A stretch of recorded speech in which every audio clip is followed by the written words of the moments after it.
Hello guys, नमस्ते।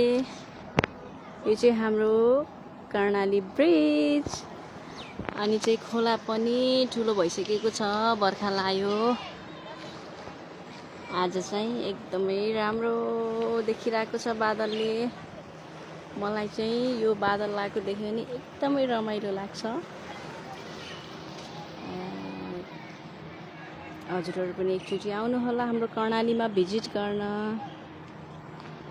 अनि चाहिँ तपाईहरुलाई हामी रिभर साइडमा सर्भिस दिन्छौँ। अनि हाम्रो यो